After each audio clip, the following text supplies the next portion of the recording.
उनको यूटिलाइज कर रहे हैं। डिस्ट्रिक्ट, स्टेट्स, जो हमारे एडमिनिस्ट्रेशन है, उनको हम इफेक्टिवली यूटिलाइज कर रहे हैं। जो हमारी जनता है उसको हम एडिक्वेटली यूटिलाइज कर रहे हैं। तो उस पर हमारा फोकस होना चाहिए। टेस्टिंग पे मैंने कहा, देखिए अब जो हुआ हो गया उसको भूल जाइए, क्योंकि यहां पे अब हम ऐसे लेवल पे पहुंच गए कि ये अब इमरजेंसी सिचुएशन हो गई है। तो मुझे ये कहना कि भाई ये नहीं किया, वो नहीं किया, वो मैं नहीं करना चाहता हूं। जो किया किया, जो नहीं किया नहीं किया। अब आगे देखते हैं और मिलकर हिंदुस्तान यूनाइट होके इस चीज से लड़े, और इससे देश को भी फायदा होगा।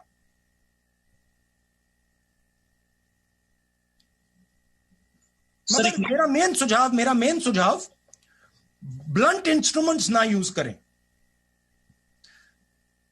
न्यूआंस तरीके से स्ट्रेटेजिकली काम करें।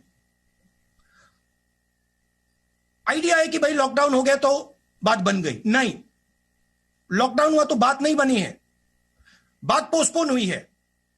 तो रिसोर्सेज को इफेक्टिवली यूटिलाइज कीजिए, रिसोर्सेज को स्टेट्स के हाथ में दीजिए, जीएसटी जो स्टेट्स को देना है वो दीजिए, चीफ मिनिस्टर्स और डिस्ट्रिक्ट्स से खुलकर कम्युनिकेशन कीजिए, उनकी जो डिमांड्स हैं उनको एक्शन कीजिए। तो ये डायरेक्शन की जरूरत है। शुक्रिया सिद्धार्थ जी। मैं अब पीटीआई भाषा से हक साहब सवाल पूछना चाहते हैं, तीसरी न्यूज एजेंसी से। हक साहब अपना माइक अनम्यूट करके क्या सवाल? जी सर। हाँ जी सर, मेरा सवाल यह है कि आपने 12 तारीख को ही आगाह कर दिया था, उसके बाद भी सरकार कदम नहीं उठा पाई है। तो हालांकि आपने कहा कुछ बोलेंगे नहीं, लेकिन लगता है कि जो 1,07,000 करोड़ का पैकेज है वो पर्याप्त है राज्यों के लिए जो दिया गया है कोरोना से लड़ने के लिए? कि जिस प्रकार से पैसा पहुंचना चाहिए, जिस स्पीड से पहुंचना चाहिए, वो नहीं पहुंच रहा है। मैं आपको 2-3 उदाहरण देता हूं। कोरोना से लड़ने के लिए आपको 2-3 स्ट्रेटेजिक चीजें एकदम करनी पड़ेंगी। दो फ्लैंक्स पे एक्शन चल रहा है, एक हेल्थ केयर मेडिकल, दूसरा इकोनॉमिक। थोड़ी सी मैं इकोनॉमिक स्फीयर की बात करता हूं। फूड शॉर्टेज आएगी, आने वाली है। आपके पास गोदाम में फूड सप्लाई है, उसको आप दीजिए। एकदम आप गरीब लोगों को फूड सप्लाई देना शुरू कीजिए। बहुत सारे गरीब लोग हैं जिनके पास राशन कार्ड नहीं है, उनको भी इंक्लूड कीजिए। तो फूड का एक सेफ्टी नेट तैयार कीजिए। न्याय योजना, डायरेक्ट पैसा 20% सबसे गरीब लोगों के बैंक अकाउंट में डालिए, प्रीएम्प्टिवली कीजिए। क्योंकि ये जो हमारी सबसे गरीब लोग हैं, जो वीकर सेक्शंस हैं, जो मैन्युअल लेबरर्स हैं, इनको प्रॉब्लम आ गई है और आएगी। तो प्रीएम्प्टिवली फूड नेट बनाइए। मिनिमम न्याय योजना नाम मत यूज कीजिए, कोई और नाम दे दीजिए, बट मिनिमम फाइनेंशियल नेट तैयार कीजिए। बेरोजगारी आने वाली है, शुरू हो गई है, और जबरदस्त तरीके से लोग बेरोजगार होंगे। ठीक है, सेंट्रल जो रोजगार देते हैं कौन है? SME, small and medium industry. उनके लिए आप एक डिफेंसिव पैकेज तैयार कीजिए, उनको प्रोटेक्ट करने का पैकेज तैयार कीजिए। हमारी ऐसी कंपनीज हैं जो कनेक्टेड कंपनीज हैं, स्ट्रेटेजिक कंपनीज हैं, बड़ी कंपनीज हो सकती हैं, उनके लिए आप प्रोटेक्शन तैयार कीजिए। तो ये हुई इकोनॉमिक साइड पे। अब डिजीज साइड पे आप लॉकडाउन के बाद आपकी एग्जिट स्ट्रेटेजी क्या होगी? आपकी टेस्टिंग स्ट्रेटेजी क्या होगी? आपकी मेडिकल स्ट्रेटेजी क्या होगी? आप पीएचसीज को, हॉस्पिटल्स को रैंप अप कैसे करोगे? क्योंकि आपको वो लॉकडाउन खुलने से पहले करना पड़ेगा, क्योंकि लॉकडाउन के बाद डिजीज का अपटेक होगा, डिजीज बढ़ना शुरू हो जाएगी। तो आपको अग्रेसिवली उसको काउंटरएक्ट करना पड़ेगा। तो मैं कह रहा हूं कि ये डिलेड एक्शन नहीं होना चाहिए, ये इमीडिएट एक्शन होना चाहिए। मुझे काफी दुख हो रहा है कि आज तक जो फूड सप्लाई हमारा गोदाम में है वो लोगों के हाथ में नहीं पहुंचा है। मुझे थोड़ा डिस्कंफर्ट हो रहा है कि जो हमारी स्मॉल एंड मीडियम इंडस्ट्रीज हैं उनको आज मालूम हो जाना चाहिए कि उनके लिए क्या किया जा रहा है, क्योंकि ये अब नेशनल इशू है, सिक्योरिटी इशू है। थैंक यू हक साहब। IANS न्यूज एजेंसी से सईद जी आप अपना सवाल पूछेंगे और फिर हम अलग अलग पत्रकार मित्रों के पास जाएंगे। सईद जी अनम्यूट करिए अपना mic please. Saeed ji IANS से Are you here? Sir, can I ask a question, sir? Sir, please unmute your mic first. I'll have to go live. Yes, I have unmuted. No, you don't unmute your mic. Please let first. I think. Okay, right now. Okay. Saeed is not there, I think, sir. You can move on to the next person. Can we go to Sandeep Fukanji from The Hindu? Sandeep ji, please unmute your mic and ask. Am I audible? Sandeep Fukanji from The Hindu. Yeah. I've unmuted. Go ahead. Go ahead. Yeah. You are audible. Go ahead. Yeah, Mr. Gandhi, in your tweet sometime back, and also in your letter to Prime Minister, you had suggested that India should prepare an India-specific policy. Yes. Keeping in mind the complexities of India. You also hinted at a partial lifting of the lockdown. Can you actually suggest more concretely what the government can do? Because from next Monday, they are anyways relaxing several industries from the 20th. So you have some concrete suggestions in mind to offer? I think number one, it should be a strategic opening. So you open particular key areas. You use testing to identify, and this is where the point of ramping up testing is important. You use testing to identify dynamically which are the hotspots. And you clamp down on those hotspots. But you create two basic zones in India. A hotspot zone and a non-hotspot zone. And you use testing to identify the places which are becoming hotspot. So you make sure that if any zone is moving from a non-hotspot zone in terms of the disease, you immediately clamp down. So that would be how you would think about it. Because realize that at one level, when you lock people up, the disease gets locked up. When you open the door, the disease will come rushing out. So that was on the medical side. There is going to be a massive financial backlash that is going to come. You're going to see the first waves of unemployment, and then that will start to spiral. You will see massive pressure coming on our financial system. So you will have to set up structures and manage your funding so that you don't get caught. Suppose you spend all your money right now immediately, and then you have a financial crisis. Later in a few months, you've got a real problem. So you have to think strategically and you have to move strategically.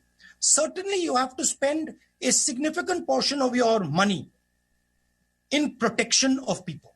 See, for us, life is the most important thing. And we cannot simply let our people be under these circumstances. So we have to protect human life, but we also have to make sure that we, in protecting them from the virus, that we don't destroy our economy completely. So it is a dynamic, constantly moving strategy. That is why I get worried when I see very blunt instruments.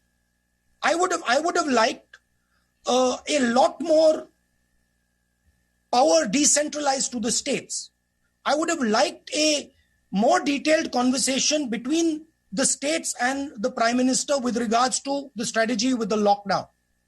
But fine. I mean, there's a particular style that Modi ji has, which is fine. One can work around that style. Thank you, Sandeep ji. Can we have from Hindustan Time, Aurangzeb ji? Can you unmute your mic and ask question, please? Hindustan Times. Sir, he may not be there in the video. You can. Okay. He sent you the question. You can ask the question that he sent you. I'll then, sir, read out the question that he has sent to us. Aurangzeb ji from Hindustan Times wanted to ask: everybody accuses the PM of centralizing everything, centralizing everything, but he has been engaging with chief ministers as well. What do you have to say? Also, have you suggested your CMs to deal with migrant population specifically? That's the question, sir. Sorry, can you repeat the first part, the control yes, part? Sir. Aurangzeb from Hindustan Times sir, wanted to ask, everybody accuses the Prime Minister of centralizing everything and controlling it, but he has been engaging with the chief ministers, including those of the opposition. What do you have to say? And secondly, he said that what's your suggestion to deal with the migration population?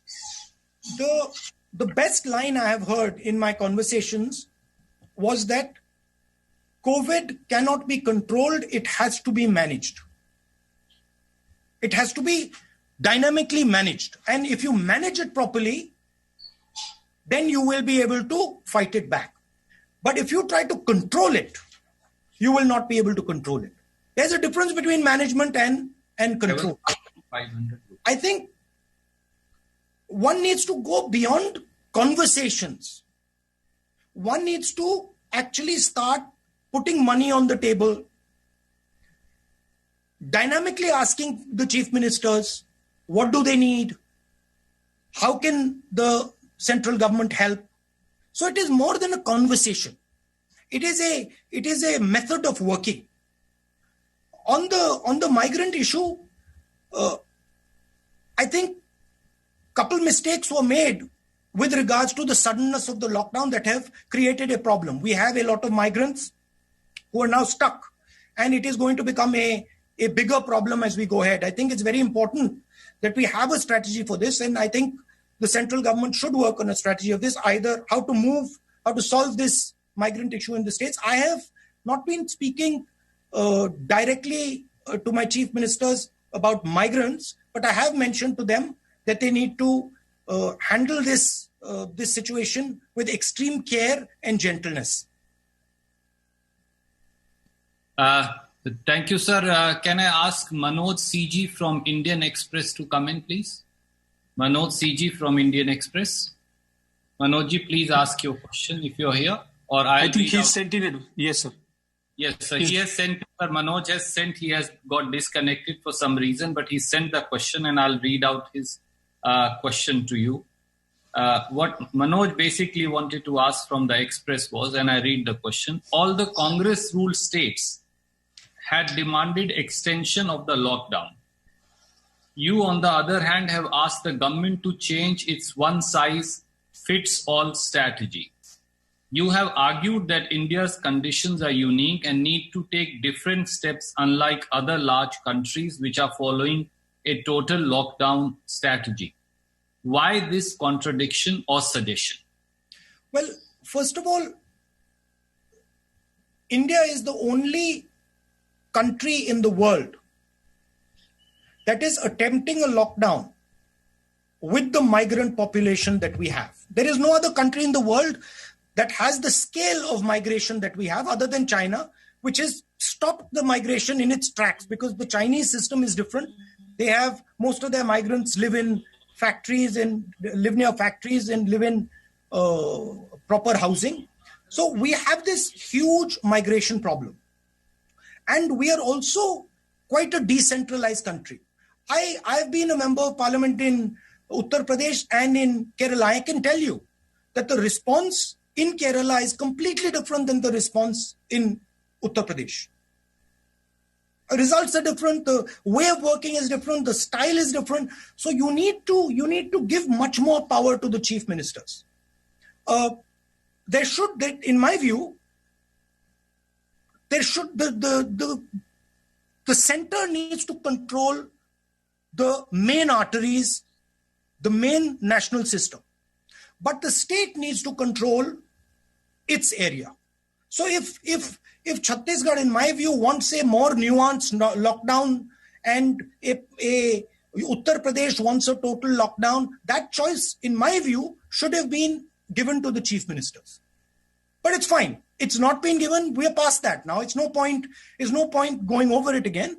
Now we've gone into a full lockdown. We're now opening up partially on the 20th.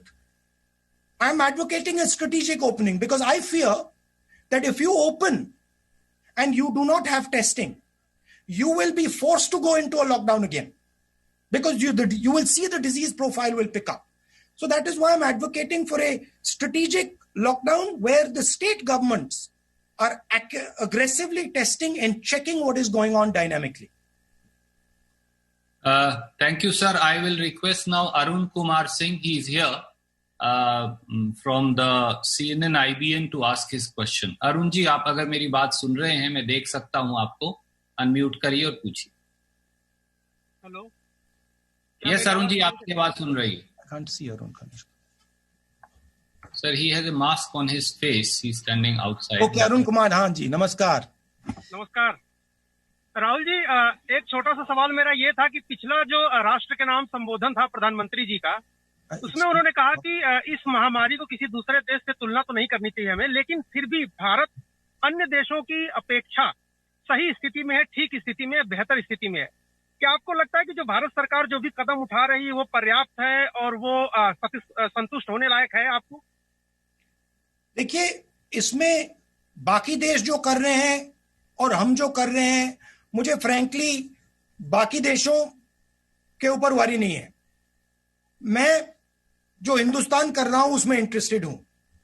और मैंने कहा कि काफी areas हैं जिन पर हमें सोचना है, जहां हमें सवालों के जवाब नहीं मिले हैं. एक बहुत बड़ा एरिया टेस्टिंग, दूसरा एरिया जो हमारे ऊपर फाइनेंशियल इंपैक्ट आने वाला है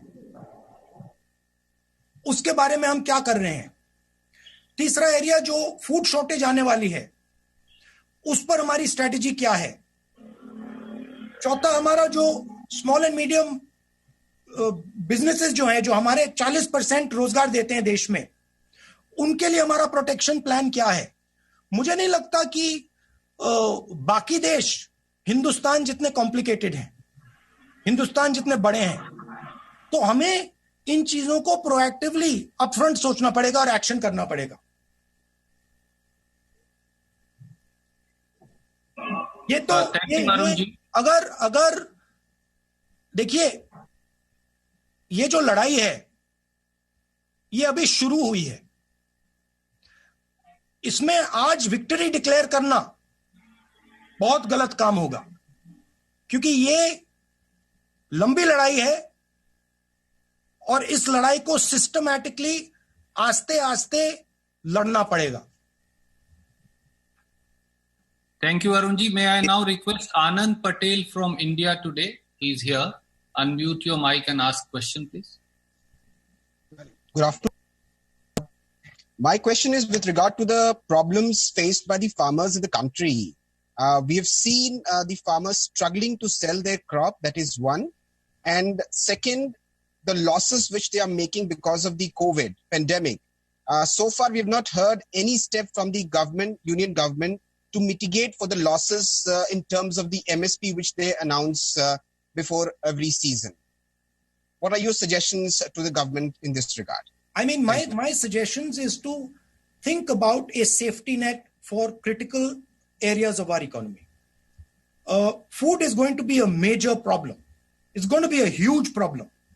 We have our godams full, and after our crop, we are going to have an overflow. Let us start giving that food out to the poor people. Farmers require protection. Prepare a package and deliver the package. You see, unfortunately, the nature of the crisis is such that everybody is impacted by it. You can talk about farmers, you can talk about small and medium business, you can even talk about big business. So it has to be an Indian response. It has to be a response that is compassionate to everybody. But one must keep in mind that do not use all your ammunition right now.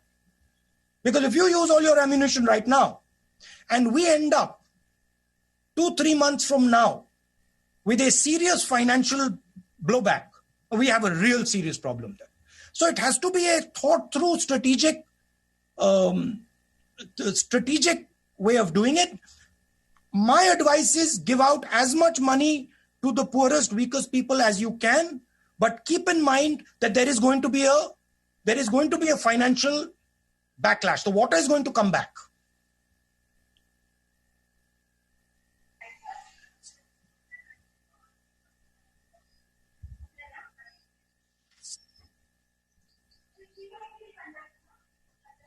Next question. Sorry, Mausmi ji, you are here. Sorry, I apologize. My mic got muted. Mausmi Singh from Aaj Tak is here. Mausmi ji, please ask your question. I can see you. जी राहुल जी नमस्कार, आपको मेरी आवाज मिल रही है? हाँ जी जी राहुल जी, लगातार आप testing पर स्ट्रेस दे रहे हैं. आपने कहा टेस्टिंग टेस्टिंग टेस्टिंग और टेस्टिंग होनी चाहिए, ये प्रधानमंत्री भी कह रहे हैं. रैपिड टेस्टिंग किट लगातार उनका शेड्यूल 3 से 4 बारी डिले हुआ है और आखिरकार चाइना से कंसाइनमेंट आज पहुंचने वाला है, जो कि एक बड़ी भूमिका अदा कर सकता था इस लड़ाई में. उधर चीन से जो सामान आ रहा है, चाहे प्रोटेक्शन गियर्स भी हो, वो बहुत खराब क्वालिटी के आए हैं और रिजेक्ट भी किए गए सरकार द्वारा. मेरा सवाल सीधा है कि आपको लगता है फेलियर कहाँ है, चीन की भूमिका में है या सरकार की भूमिका में?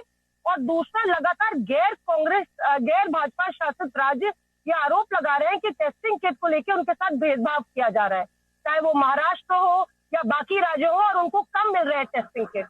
तो इससे मुझे जवाब चाहिए था. देखिए, एक बार डिजीज चालू हो गई तो ऑब्वियसली सब देशों ने अपनी जो टेस्टिंग किट्स मंगानी थी वो मंगानी शुरू हो गई. तो आज टेस्टिंग किट्स का जो सप्लाई है वो लिमिटेड है, वो रियलिटी है. अमेरिका भी टेस्टिंग किट्स चाहता है, यूरोप भी टेस्टिंग किट्स चाहता है, सब देश टेस्टिंग किट्स चाहते हैं. उस सिचुएशन में हिंदुस्तान के हाथ में टेस्टिंग किट्स नहीं पड़ रही हैं. जो आप रैपिड टेस्टिंग किट्स की बात कर रहे हैं वो भी मिनिस्क्यूल नंबर ऑफ किट्स हैं. तो हमें कोई ना कोई तरीका निकालना पड़ेगा. अब ठीक है, अब हम यहां हैं. अब मैं ये नहीं कहना चाहता हूं कि भाई इसलिए यहां है, क्यों यहां है, मगर कोई ना कोई तरकीब तो निकालनी पड़ेगी कि हम टेस्टिंग एट स्केल कर पाए. क्योंकि अगर आप कोविड से लड़ना चाहते हैं, बिना टेस्टिंग एट स्केल आप लड़ ही नहीं सकते. आपको यही नहीं मालूम होगा कहां है बीमारी, कहां है. मान लो आपने हॉटस्पॉट एरियाज बना दिए और नॉन हॉटस्पॉट एरियाज बना दिए. अगर आप नॉन हॉटस्पॉट एरियाज में टेस्ट ही नहीं कर पा रहे तो आपको मालूम ही नहीं कि वो हॉटस्पॉट कब हो जाएगा. तो अगर आप एक ग्रेजुएटेड स्ट्रेटेजी चाहते हैं तो आपको टेस्टिंग की तो जरूरत ही है, क्रिटिकल है. अब मैं ये नहीं कहना चाहता हूं कि क्यों नहीं हुआ है, मैं ये कहना चाहता हूं कि आज से पूरा दम लगा के पूरा हिंदुस्तान टेस्टिंग तेजी से करे. टेस्टिंग के प्रॉक्सीज भी हो सकते हैं. तो सिर्फ टेस्टिंग किट ही नहीं है, और तरीके भी हो सकते हैं, मगर स्ट्रेटेजिकली करना है. सिंपल तरीके से नहीं होगा कि भाई स्ट्रेटेजिकली सोचकर. Testing is our main weapon against the virus. It is a strategic weapon. It has to be used like a strategic weapon. Currently, as I said, we are chasing the virus. किसी को virus हुआ, हमने test किया, फिर हम उसके पीछे दौड़ रहे हैं. बिना रैंडम टेस्टिंग आप वायरस के पीछे ही दौड़ते रहोगे और वायरस आपके आगे निकलता जाएगा. जब आप रैंडम टेस्टिंग करोगे तो आप वायरस को रोक पाओगे. सर, गैर भाजपा शासित राज्यों वाला सवाल था. क्या था? गैर भाजपा शासित राज्यों वाला सवाल था कि उनका आरोप है कि भेदभाव हो रहा है टेस्टिंग किट के मामले में, पीपीई के मामले में. महाराष्ट्र के स्वास्थ्य मंत्री ने भी ये आरोप लगाया था कि महाराष्ट्र में किट नहीं आ रहे हैं. मैं वो कमेंट कर रहे हैं, इस पे मैं कमेंट नहीं करना चाहता हूँ. Thank you. Uma Shankar ji from NDTV is here. Uma Shankar ji, आपका सवाल था, कृपया पूछिए. उमा जी, आपको मेरी आवाज आ रही है? जी, आपको मेरी आवाज आ रही है? आ रही है. Ask your question please. जी, जो हमने लगातार देखा है, जिस तरह से देश में माइग्रेंट लेबरर्स की जो समस्या है, जो पैदल चल के सैकड़ों किलोमीटर जा रहे हैं. Shankar ji, can you just move your hand so I can see you? I have got lot of. आपको मेरी आवाज आ रही है? अब मैं दिख रहा हूँ? लाल शर्ट में हूं मैं। The gentleman in maroon shirt. हाँ, मिल गए। हाँ, ठीक है, थैंक यू जी। मैं ये पूछना चाह रहा हूं कि जिस तरह से माइग्रेंट लेबरर्स की जो समस्या आई है, सैकड़ों किलोमीटर चल के वो घर तक पहुंचे हैं, बहुत सारे पहुंच गए हैं, लेकिन लाखों की तादाद में अब भी कई जगहों पे बंद हैं लॉकडाउन में। राज्य सरकार या केंद्र सरकार लाख कोशिश कर रही है उन तक मदद पहुंचाने की, लेकिन उस मात्रा में मदद पहुंच नहीं रही है। तो क्या आपका सुझाव होगा कि उन लोगों को किसी एक तरीके से एक मेडिकल मेथड अपना के स्पेशल ट्रेन के जरिए अपने इलाकों तक पहुंचने दिया जाए, तब जाकर वहां पे जो मेडिकल प्रोटोकॉल है वो फॉलो किया जाए, चाहे उनको वहां क्वारंटीन रखा जाए? तो इस तरह की आप सुझाव देंगे? क्योंकि देखने में आता है कहीं कहीं हजारों की हजार तादाद में मजदूर अचानक से निकल आते हैं और सोशल डिस्टेंसिंग जैसे नियम की धज्जियां उड़ जाती है। तो क्या आपका ऐसा कोई सुझाव है कि सरकार उनको घर तक पहुंचने दे, कोई भी एक तरीका अपना के, बिल्कुल तरीके के साथ? देखिए, ये एक टेक्निकल क्वेश्चन है और बहुत सारे एक्सपर्ट्स हैं जो इसका जवाब आपको दे सकेंगे। इसमें भी 2-3 अलग व्यूज हैं, मैंने लोगों से बात की है, 2-3 अलग व्यूज हैं, बट सरकार को जो एक्सपर्ट्स हैं उनसे समझ के ये रिजॉल्व करना चाहिए। इस सवाल का जवाब देने के लिए मैं एक्सपर्ट नहीं हूं। Supriya Bhardwaj from TV9, I can see you, Supriya ji. Will you unmute and ask your question? Rahul ji नमस्कार। मेरा सवाल आपसे है कि ये जो माइग्रेंट वर्कर्स हैं वो लोग काफी रो रहे हैं। जो उनकी समस्या मुख्य है वो यही है कि खाना नहीं मिल रहा है। आपने भी बार बार कहा कि ग्रेनरीज को ओपन किया जाए और कहीं ना कहीं जो ग्रेनरीज हैं उनको खोल के लोगों को खाना दिया जाए। तो एक बार क्या सरकार को आप फिर से कहेंगे इसी चीज के ऊपर कि लोगों को खाना जो है इमरजेंसी राशन कार्ड के जरिए दिया जाए? और आखिर कितना बड़ा इसका इम्पैक्ट हो सकता है जो माइग्रेंट जो पॉपुलेशन जो प्रॉब्लम फेस कर रही है उसको देखते हुए? फूड सप्लाई क्रिटिकल चीज है और एकदम आज नहीं, ये तो 10 दिन पहले कर देना चाहिए था कि जो हमारे गोडाउन में खाना है वो एकदम अनाज है एकदम डिस्ट्रीब्यूट कर देना चाहिए।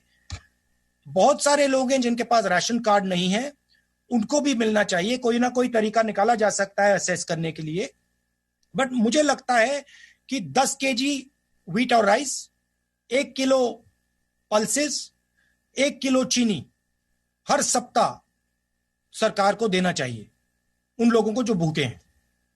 मिनिमम एकदम, क्योंकि हमारे गोदाम्स में ओवर सप्लाई है और वो फसल के बाद और ज्यादा हो जाएगा, तो उसको तो एकदम कर देना चाहिए। शुक्रिया Supriya ji. Ashish Singh ji from ABP. Ashish ji from ABP, will you unmute yourself and ask? Yes, sir, here. Rahul ji, good afternoon. Can you hear me, sir? I can hear you. What color shirt are you wearing? So this is like a check pattern. Do you like it? First, let me see it. He's wearing a mask. So the fact that you have taken note, I take that as a compliment. I can't find the check pattern shirt. Okay, I find this side, sir. This side. It's a very small checks in blues. Yes. And you're wearing a nice blue mask also. Thank you very much, sir. This is a designer mask gifted to me by a friend. Thank you very much. Yeah. Thank you. Sir, मेरा सवाल आपसे ये है कि आपने अभी tweet किया 2-1 दिन पहले और कहा कि वन साइज फिट ऑल जो लॉकडाउन का तरीका है वो ठीक नहीं रहा और उससे काफी लोगों को दिक्कतें हुई। मैं आपसे ये पूछना चाहता हूँ सर, आपकी नजर में प्रधानमंत्री मोदी से कमी कहाँ रह गई? कौन सी बड़ी गलती वो कर गए? इसलिए पूछ रहा हूँ क्योंकि आप ही के पार्टी के वरिष्ठ नेता और leader of opposition in Rajya Sabha Ghulam Nabi Azad साहब ने कहा था कि उनको नहीं लगता कि इसको किसी और तरीके से हैंडल किया जा सकता था, क्योंकि दूसरे देशों को देखें तो उसके लिहाज से हमने बड़े अच्छे प्रिएम्प्टिव कदम उठाए हैं। इस पर आपका क्या कहना है? और एक बड़ी खबर आपको बता दें, धारावी में आज कोरोना के 11 मरीज सामने आए हैं। ये बड़ी खबर है, 11 मरीज कोरोना के धारावी में। आज कोरोना के 11 मरीज, जो कि चिंता बढ़ाने वाली खबर है, क्योंकि बार बार डर सामुदायिक संक्रमण का ही है। और धारावी जो कि सबसे बड़ा स्लम है एशिया का, अगर वहां पर आ रहे हैं केसेस तो ये चिंता बढ़ाने वाली खबर है। 11 केसेस, 11 मरीज कोरोना के धारावी में। आज 11 नए मरीज कोरोना के, क्योंकि यही सबसे बड़ा डर था। क्योंकि धारावी में जिस तरह से बड़ी संख्या में लोग वहां पर रहते हैं, स्लम है, बड़ा स्लम है। वहां पर 11 मरीज, धारावी में कोरोना के मरीज बढ़कर 71 तक पहुंच गए। 71 छोटा सा देख लें।